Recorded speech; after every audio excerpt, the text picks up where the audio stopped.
Bom dia, povo de Deus, é isso aí, vamos estudar a lição da Escola Sabatina, parte de terça-feira, 9 de junho. Hoje a gente vai ter um estudo um pouco complexo, porque poucos entendem esse estudo, mas a gente precisa compreender e estudar. Os dois capítulos que eu vou dar para vocês estudarem é Daniel capítulo 7 e Daniel capítulo 8. Hoje a gente vai estudar identificando o chifre pequeno. A gente viu ali que o quarto animal, descrito em Daniel capítulo 7, é um animal terrível e espantoso, do qual sai 10 chifres, e deles depois se levanta outro chifre, um mais forte do que aqueles. Agora, chifre em profecia significa poder, rei ou reino. Então, nesse contexto, quando é citado chifre em profecia, significa poder, rei ou reino. Agora, durante séculos, reformadores e protestantes identificaram o poder do chifre pequeno de Daniel 7 e 8 como a igreja romana. Por quê?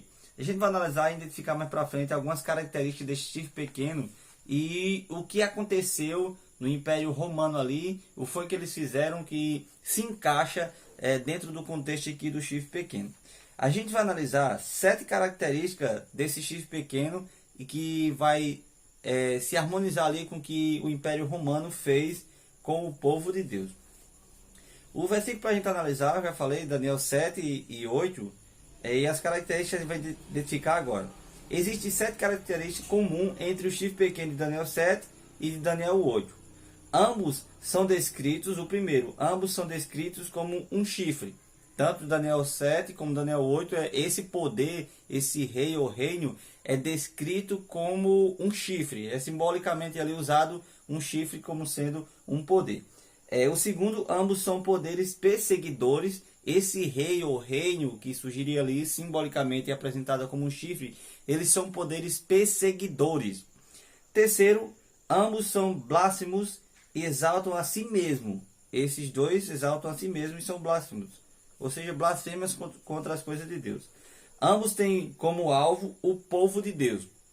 Então esse poder, o rei ou reino que se levantou ali, simbolizado pelo chifre pequeno, o objetivo é destruir e ele tem como alvo o povo de Deus. Ambos têm aspectos de sua atividade descritos pelo tempo profético. Ambos se estendem até o tempo do fim.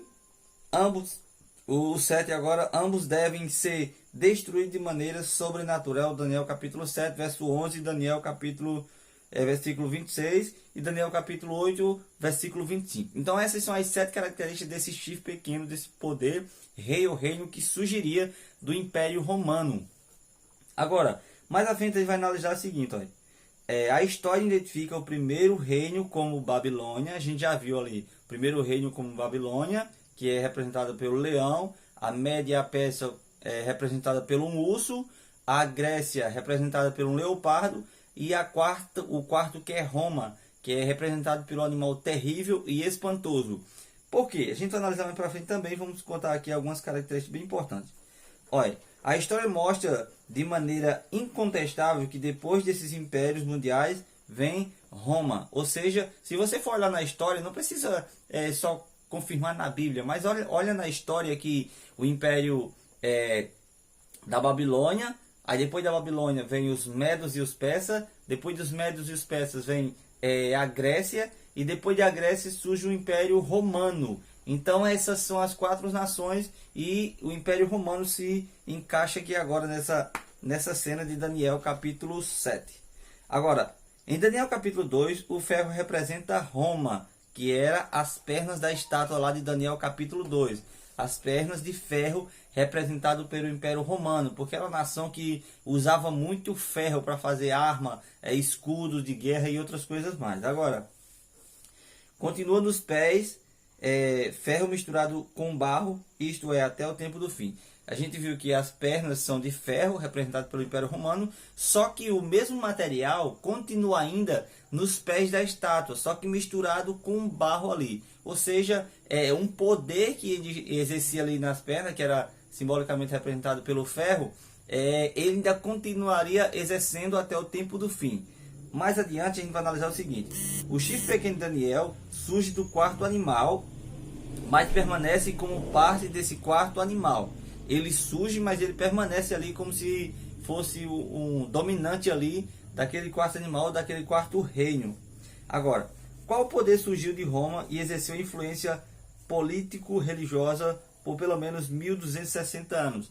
Isso não é preciso você estudar na Bíblia. A Bíblia, ela diz a história, já está, se antecipa o que aconteceu na história.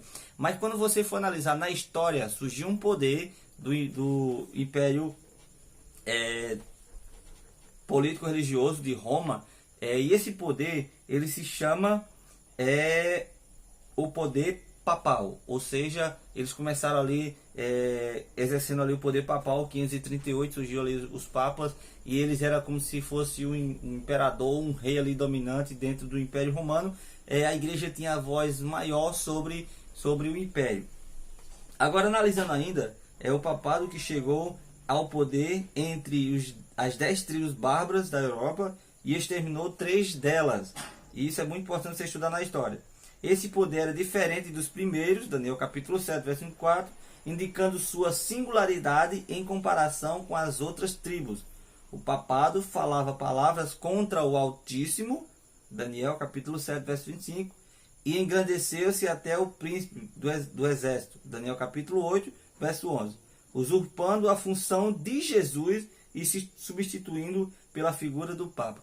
Ou seja, se você for analisar, a gente viu que algumas características que surgem desse chifre pequeno, representado como um poder que surgiria dentro da igreja romana, esse poder se chama poder papal. Ele exerce um poder que quer substituir Cristo. Você pode se ajoelhar perante ele tem poder para perdoar pecado. A Bíblia de maneira alguma fala que nenhum homem aqui da terra ele tem capacidade de perdoar os seus pecados, a não ser Jesus Cristo. Então ele se exalta, e ele se exalta acima do príncipe do exército, e ele usurpando a função de Jesus e substituindo pela figura do Papa. Durante a Contra-Reforma, o papado cumpriu a profecia de perseguir os santos do Altíssimo e lançar por terra alguns do exército de Deus. Então, se você for analisar, 1260 anos foi um período que o povo de Deus foi perseguido ali. Aqueles que professavam a fé em Cristo, na ressurreição e outras coisas mais, eles eram perseguidos e eram mortos ali, jogados em fogueira, era decapitado pela Inquisição Papal. E isso aconteceu na história, está registrado no livro de história. Dá uma lidazinha lá, você vai analisar e vai entender muito bem isso. Agora a gente vai mais para frente. A gente já viu isso aqui. Agora, quando os protestantes foram massacrados, o papado buscou mudar os tempos e a leis, ao remover o segundo mandamento e mudar o sábado para o domingo. Eles massacraram mesmo aqueles que professavam acreditar nos mandamentos de Deus, na palavra de Deus, professar fé em Jesus Cristo. Eles massacravam, e eles fizeram uma coisa: eles mudaram os tempos e as leis, eles mudaram os mandamentos de Deus. O imperador Constantino, no ano 321, ele se declarou cristão, entre aspas, se declarou cristão, e ali ele colocou um decreto, chamado decreto dominical, o primeiro decreto dominical, que mudou a lei de Deus, que era o sábado, que é lembrado de sábado, o quarto mandamento. Agora ele foi mudado. Muitas pessoas agora seguem esse mandamento, não porque Deus mudou, mas porque esse chifre pequeno, junto com o imperador, ele exerceu esse poder ali, e eles decretaram que o dia de guarda não deveria mais ser o sábado, mas sim o domingo. Então eles querendo ser melhor do que Deus e perseguindo aquele povo que segue fiel aos mandamentos de Deus e pretende seguir a palavra do Senhor. Bem, a gente deve analisar isso é muito importante. Você que está ouvindo esse vídeo agora, não fica só no que eu falo, mas procura na história. A história vai revelando para você tudo isso que eu falei para você, o que aconteceu. 1260 anos de perseguição àqueles que professavam a fé em Cristo Jesus, a mudança dentro do sistema da igreja romana. Muitas coisas foram mudadas, adoração à imagem, oração pelos mortos, e tantas outras coisas mais que foram mudadas ali, distorcendo a palavra de Deus. Isso foi o poder do chifre pequeno, que tentou de várias formas modificar, mas sempre Deus tem um remanescente que exalta sempre a palavra do Senhor. Que Deus possa abençoar a sua vida nessa manhã, e oremos conosco agora. Senhor Deus e grande Pai, muito obrigado por essa palavra. Nos ajuda, Senhor, a permanecer firme em teus caminhos. Nos ajuda a sempre estudar a tua palavra e guardar em nosso coração e em nossa mente. Abençoa, Senhor, cada pessoa que está ouvindo esse vídeo nesse exato momento, que ele possa ser preenchido pelo teu santo e bom Espírito e que eles possam deixar que o Espírito Santo trabalhe na vida deles. Fica conosco no nome de Jesus. Amém e glória a Deus.